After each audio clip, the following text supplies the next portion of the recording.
Gervonta Tank Davis.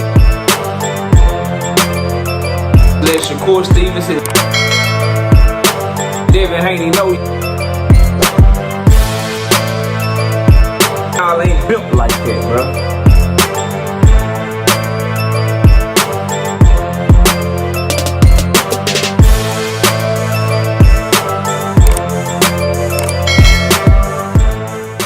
Gervonta Tank Davis wish Monster Inoue good luck on his title defense of the Undisputed Crowns against Yi-Jun Kim out of Korea.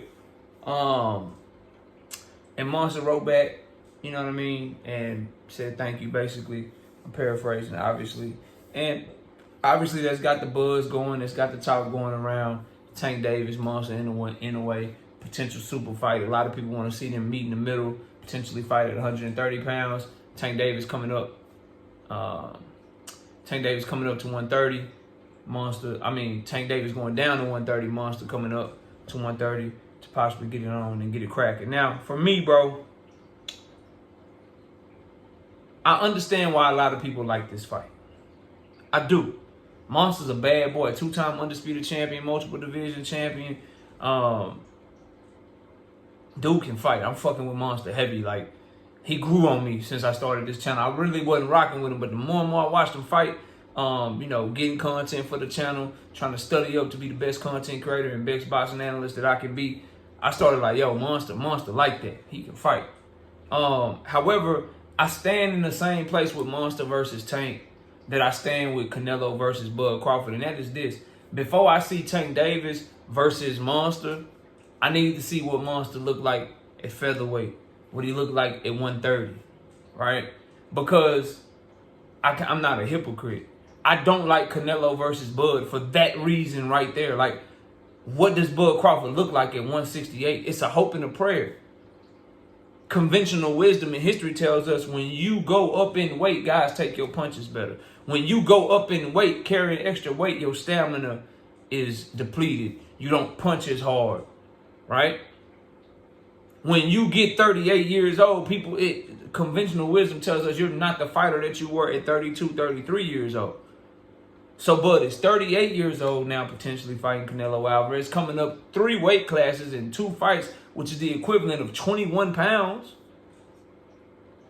And he's fighting the best fighter left in the division because we know that David Benavidez left. So Canelo is by far right now the best fighter in the 168-pound division. You coming up 3 weight classes in 1 fight to fight the best guy in the division. Like I said, I ain't got no problem with him getting a fight off the basis of Canelo been fighting trash. So if you're giving John Ryder an opportunity, if you giving motherfucking Berlanga an opportunity, if you giving Munguia an opportunity, then I ain't got no problem with Bud getting that shot for Bud's sake. But Canelo is just a hoe. Like, he ducking David Benavidez. It is what it is, right? For Tank and Monster, though, it's a lot of the same shit. Like, number one, I don't want excuses. It's that win-win, lose-lose shit. If Tank Davis versus Monster Inoue get made to right after the Roach fight, bow! Monster knocked this dude out, Yi-Jun Kim. Right? Tank Davis knocks out Lamont Roach. Boom. They announced March 2nd. Tank Davis, Monster Inoue, going down this summer at 130 pounds. That shit get announced. It'll be a super fight like a motherfucker.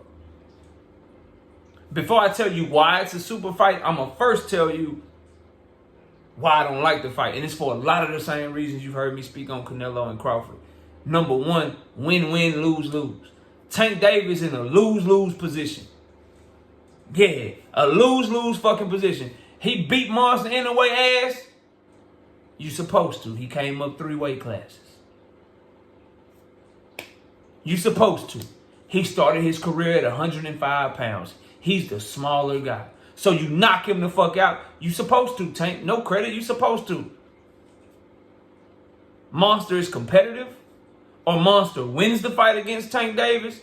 Oh, Tank, your ass got exposed. You trash. We always knew you were trash. Lose-lose. Same shit with Canelo, bro. I don't change up nothing for nobody. My opinions are my opinions, and I keep it 100 with y'all. Same shit for Canelo. You knock out Bud Crawford, nigga, you supposed to. He coming up 3 weight classes in one fight. You lose to Terrence Crawford, you got exposed. How you lose that little bitty motherfucker coming up to your weight class?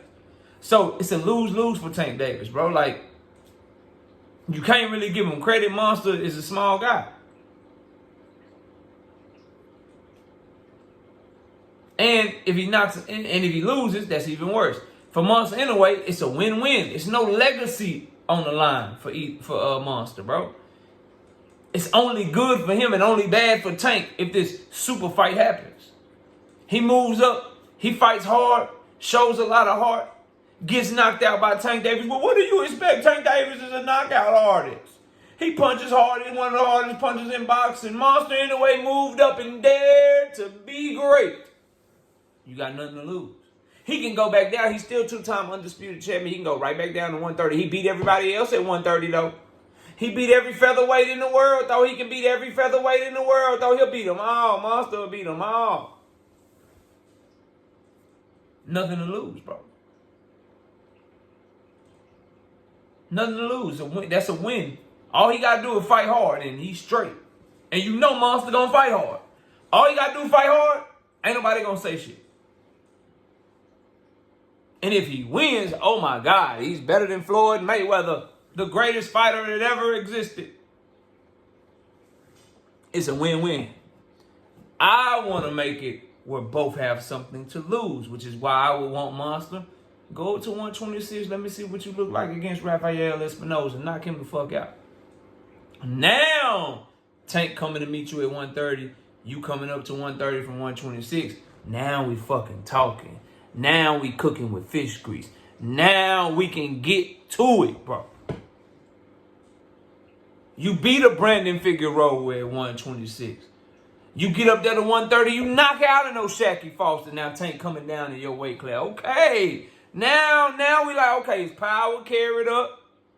That boy still thumping shit out at 130, 126 and shit. Now you can't help but to give Tank Davis credit if he fuck Monster in the way up. Now Monster got something to lose because you don't have that excuse no more. Oh, I'm just a little bitty guy. Now you knocked out this other dude at this weight class. Oh, I'm just a little bitty guy. Now you was a champion at this weight class. That's what I want. That's why I'm like, it's a super fighting shit, but I need to see Monster do a little bit, do something else. And then Tank got unfinished. Tank got work that he need to put in, bro. Just straight up, he got work he need to put in. He got to put in work with Loma, put in work with Shakur, put in work with Keyshawn. Monster like down the list for me, bro. He's down the list for me. I don't want to see him move up to 140 and put in work against the winner of Rayo and Gary Antoine, bro. Especially if it's Antoine. Rayo, I'm fucking with it too. Don't get it twisted. But especially if it's Antoine, bro, what? He got work I want to see him put in. And while he putting in that work, Monster, get your ass up there. If you're going to get up there, let's get it cracking. But that's my thoughts on the fight in general. Same thoughts I got on Canelo and Crawford. You know what I mean? Is it a super fight, though? That goes without question. These are two of the biggest names in boxing.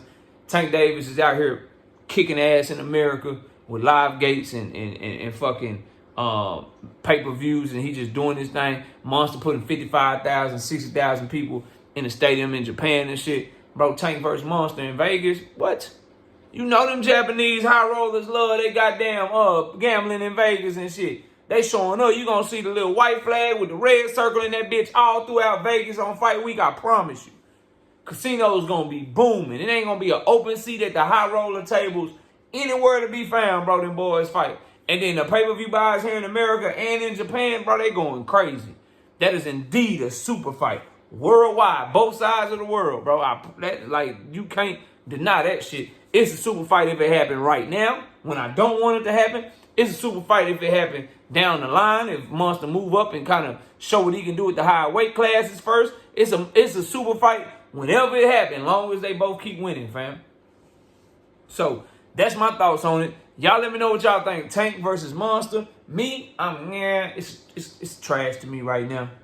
It's trash to me right now. I need to see what Monster look like at featherweight and junior lightweight for him. Just like, yeah, Tank versus Monster. And I need to see Tank Davis, Shakur, Tank versus Keyshawn, Tank versus motherfucking Loma. You know, it's some shit I want to see before I just be like, yo, let's do Tank Monster next and shit, cause that's gonna be nah. It's gonna be nah, cause you can't give Tank credit. He knocked Monster out. You supposed to. You supposed to. Little bitty dude started at like 105, 108 or shit. You supposed to knock him the fuck out. Straight up, you supposed to knock him the fuck out. It's a lose-lose. Cause if you lost, you got exposed and shit. Ain't nobody gonna care that Monster was a pound-for-pound fighter. Ain't nobody gonna care that he's a 2-time undisputed champion. Tank Davis haters and fans that's been waiting on him to lose gonna come out the woodwork and be like, yo, he got exposed by itty-bitty, teeny-wee, little-bitty short dude. And it's nothing to gain. So what's the point, bro? But y'all let me know what y'all think. Comment below, smash like, sub to the channel. We'll see y'all soon. Peace. Gervonta Tank Davis. Let Shakur Stevens hit. Devin Haney know